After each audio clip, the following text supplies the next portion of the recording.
Hi hello நண்பர்களே, வணக்கம். இது உங்கள் வாங்கலாம் விற்கலாம் சேனல். எல்லாம் எப்படி இருக்கீங்க? நான் சூப்பராக இருக்கேன். நம்ம சேனல் பார்த்தீங்கன்னா ஆர்எக்ஸ்க்கு எப்பயுமே ஒரு ஸ்பெஷலான சேனலாக மாறிட்டே வருது. நிறைய பேர் பார்த்தீங்கன்னா சஜஷன் பண்ணிகிட்டே இருக்காங்க. ஆர்எக்ஸா வாங்கலாம் விற்கலாம் விவின்னு சேனல் பண்ணி நீங்கள் சர்ச் பண்ணி போங்க. வாங்கலாம் விற்கலாம்ல கண்டிப்பாக ஒரு வெஹிக்கிள் அவர் அப்டேட்டில் இருப்பார். அதுவும் உங்களுக்கு ஃபுல்லாக ரெஸ்டோரேஷன் பண்ணி வேணும்னா நீங்கள் அவர்கிட்ட கால் பண்ணி கேளுங்க. நிறைய பேர் வந்து சொல்லி வந்திருக்காங்க. பழைய கஸ்டமர் வந்து வண்டி டெலிவரி பண்ண கஸ்டமர் சொல்லி என்கிட்ட நிறைய பேர் புக் பண்ணியிருக்காங்க. அதுதான் எனக்கு ரொம்ப சந்தோஷம். நியூவாக வரவங்கள விட பழைய ஆள் சொல்லி கேஷ் விஷயத்தில் இவங்ககிட்ட வந்து கொடுத்தா 3 months to 4 months ஆனாலும் பைசா நான் எப்படி பண்ணிகிட்ருக்கேன் நிறைய பேர் தெரியும். ஒரு ஃபுல்லி ரெஸ்டோர் வண்டி பார்த்திங்கன்னா 1,60,000 வாங்கினாலும் அதில் வந்து 80,000 என்கிட்ட கொடுத்தா தான் வண்டியோட வேலை ஆரம்பிப்போம். உங்களுக்காக ஒரு வண்டி எடுத்து ஸோ பேலன்ஸ் 3 monthsக்கு அப்புறம் இல்லை 4 monthsக்கு அப்புறம் ரெஸ்டோரேஷனுக்கு அப்புறம் தான் பேலன்ஸ் அது 80,000 கேட்பேன். நடுவில் கால் பண்ணி 10,000 வேணும் 5,000 கேட்குறது அந்த மாதிரி பண்ணவே மாட்டேன். ஏன்னா அதுக்கான ரொட்டேஷன் கரெக்டாக வச்சுட்ருப்பேன். அதனால் ஃபுல்லாக ஃபினிஷ் பண்ண அப்புறம் தான், அதுவும் நீங்கள் வெளியூரில் இருந்தாலும் உங்களுக்கு பார்சல் பண்ணிவிடுவேன். இல்லை நேரில் கூட நீங்கள் வந்துட்டு பார்த்துட்டு நீங்கள் கேஷ் கொடுத்துட்டு எடுத்துகிட்டு போகலாம். ஸோ அப்படி தான் ப்ராப்பராக பண்ணிகிட்ருக்கேன். அதனால் கேஷ் விஷயத்தில் நான் ரொம்ப கரெக்டாக இருக்கிறதுனால பக்காவாக புக்கிங் ஆகுது. நெக்ஸ்ட்டு வண்டி ஃபினிஷ் எப்படி இருக்குது? RX100 தான். ஸோ இந்த மாதிரி ஃபினிஷ் பண்ணி கொடுத்துட்றேன். எல்லாமே பிராண்ட் நியூவாக.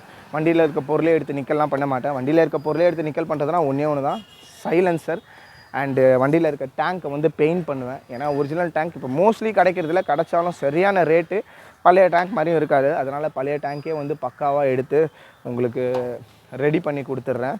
ஸோ இந்த வண்டி எப்படி இருக்குது? ஃப்ரண்ட்டு டிஸ்க் கூட பண்ணியிருக்கேன். முக்கியமான ஒன்று 1987 ஜப்பான் மேக் கொஞ்சம் நாளுக்கு முன்னாடி கொண்டு வந்தேன். இந்த வண்டி கிட்டத்தட்ட புக் பண்ணி 6 மாதம் ஆகுது. என்னடா 6 மாதம்? ஆமாங்க, நான் வண்டி எடுக்கிறதுக்கே 3 மாதம் ஆகிடுச்சு. அவர் ஒரு அட்வான்ஸ் பண்ணிவிட்டு இல்லை சார் ஜப்பான் மேக் தான் வேணும்னு சொல்லும்போது நான் நிறைய வீடியோவில் சொல்லியிருக்கேன் ஜப்பான் மேக்கை பற்றி. அந்த ட்ரிபிள் சீரியஸ் வண்டி வர்றது மட்டும் ஜப்பான் மேக் ஆகிடாது. வண்டியோட பொருள் எல்லாமே இருக்கணும். அதெல்லாம் இருந்தால் தான் ஜப்பான் மேக். அதனால் நான் அந்த 3 நம்பர் வர மட்டும் ஜப்பான் மேக்னு எடுத்து கொடுத்துட மாட்டேன். ஸோ அந்த Y series bore made in Japan கேஸ்லாம் பார்த்திங்கன்னா 86 எண்டு வரைக்கும் வந்துருந்தது. 87 அவ்வளோவா வரல. இதுவும் லாஸ்ட் அப்டேட்டட்லாம் வரல. கேஸ்னால் வந்து மேட் இன் ஜப்பான் கேஸ் வர்றதுனால, கிளச் கேஸ் வர்றதுனால வண்டி போகுமான்னு கேட்டால் இல்லை. ஆனால் போரு, கார்பரேட்டர், உள்ளே இருக்க மேக்னெட் காயிலு, கிளச் பெல்லு அதெல்லாம் வந்து ஒரிஜினல் இருந்தால் தான், யமகாவோட ஜப்பான் மேக் இருந்தால் தான் ஒரு பெர்ஃபார்மன்ஸ் நல்லா இருக்கும். வண்டியும் ஓட்டுறதுக்கு சூப்பராக இருக்கும். 6 volt சைலன்சரு மேக்ஸிமம் வரதில்லை நான் பார்க்குற நிறைய வண்டியில். அதனால் அந்த வண்டியை தவிர்க்கிறது இல்லை. இந்த Y1 போர் இல்லைனா கண்டிப்பாக தவிர்த்துடுவேன். அதனால் அது தேடி கண்டுபிடிக்கிறதுக்கு ரொம்ப நாள் ஆகுது. ஒரு 3-4 மாதம் ஆகிடுச்சு தேடி கண்டுபிடிச்சி. அதுக்கப்புறம் டப்புன்னு கொஞ்சம் இவ்வளோ நாள் வெயிட் பண்ணிட்டாருன்னு சொல்லிட்டு கொஞ்சம் ஸ்பீடாக வந்து ரெஸ்டோரேஷன் பண்ணிட்டேன். வண்டி எப்படி இருக்குது? ஃப்ரண்ட்டு டயர்லேருந்து பேக் டயர் வரைக்கும். ஃப்ரண்ட் டயர் கூட 250 தான் போடுவேன். மெலிசாக இருக்கும். பின்னாடி டயர் 275 தான் போடுவேன். அதை விட கொஞ்சம் கனமாக இருக்கும். அந்த ஒரிஜினாலிட்டியில் அதுதான் வந்து அந்த காலத்தில். அதே மாதிரி ஃப்ரண்ட்டு மட்கார்ட்லேருந்து பேக் மட்கார்டு வரைக்கும் எல்லாமே ஒரிஜினாலிட்டியாக திங்ஸ் போட்டுட்டேன். ஒரு 70-75% கம்பெனிலேருந்து வருதுங்க. அதை தவிர்த்து நம்ம போட வேண்டிய பிராண்ட் எல்லாமே காப்பிரைட் வாங்கி நல்லா தராங்க. யமகா மாதிரியே இந்த ஸ்விஸ், மிண்டா, ஃபியாம்லாம் அவங்களோட ப்ராடக்ட்ஸ் தான் போட வேண்டியதாக இருக்குது. கஸ்டமர்கிட்ட சொல்லிவிடுவேன். ஆனால் அவங்களே அந்த ஒரிஜினல் தரத்தில் பண்ணுறாங்க. நல்லாவும் உழைக்குது. எந்த ஒரு கம்ப்ளைண்ட்ஸும் வரதில்லை. ஸோ இந்த மாதிரி வண்டி உங்களுக்கு வேணும்னா எனக்கு காண்டாக்ட் பண்ணுங்கள். நான் ஃபுல்லாக ரெடி பண்ணி தரேன். ஜப்பான் மேக்னால் ரொம்ப ரேருங்க. டைம் கொடுத்தா தான் உண்டு. புக்கிங் பண்ணி நீங்கள் வெயிட் பண்ணணும். அதுவும் கிடைக்கலன்னு சொன்னால் நான் உங்களோட அமௌண்ட்டை ரிஃபண்ட் பண்ணிவிடுவேன். ஆனால் இந்தியன் மேக்னால் என்கிட்ட அப்டேட்டடாக இருக்கும். 135 எடுங்க. 135 நல்ல வண்டி. RXGயும் நல்ல வண்டி. RXZ வந்து கிடைக்க மாட்டேங்குது. ரொம்ப ரேட்டு கிடைக்குது. சாதா கண்டிஷனே 1,50,000 ரூபா அப்படி சொல்கிறாங்க.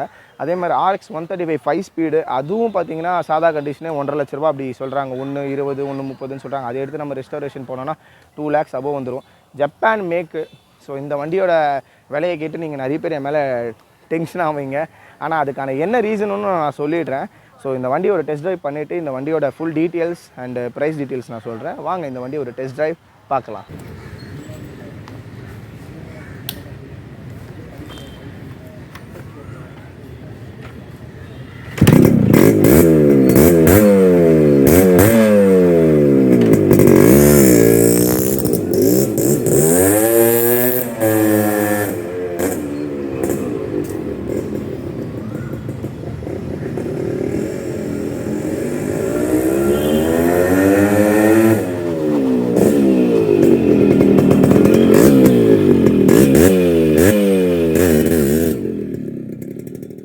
ஒரு பக்கா RX100 அதுவும் ஜப்பான் மேக் 1987 ஒரு டெஸ்ட் ட்ரைவ் பார்த்தாச்சு. எப்படி பீட்டு, அதோட பவர் எப்படி இருக்குது? வெறித்தனமாக இருக்கா?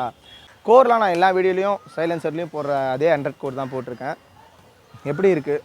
Y1 போர் RX100 87 சாரி 87ல் Y2 இந்த வண்டியில் Y2 இருக்குது. இதுக்கு முன்னாடி 86 போட்டு அதில் தான் Y1 Y2 போர், அதே 36Lோட காயிலு, அதே 36Lோட கிளச் பெல்லு, அதே 36L00ஓட Japan original Japan carburettor. Made in Japan வந்தால் அது RXGதுங்க, ஒரிஜினல் ஜப்பான் கிடையாது, வெறும் ஜப்பான்னு வரும் அதோட கார்பரேட்டரு.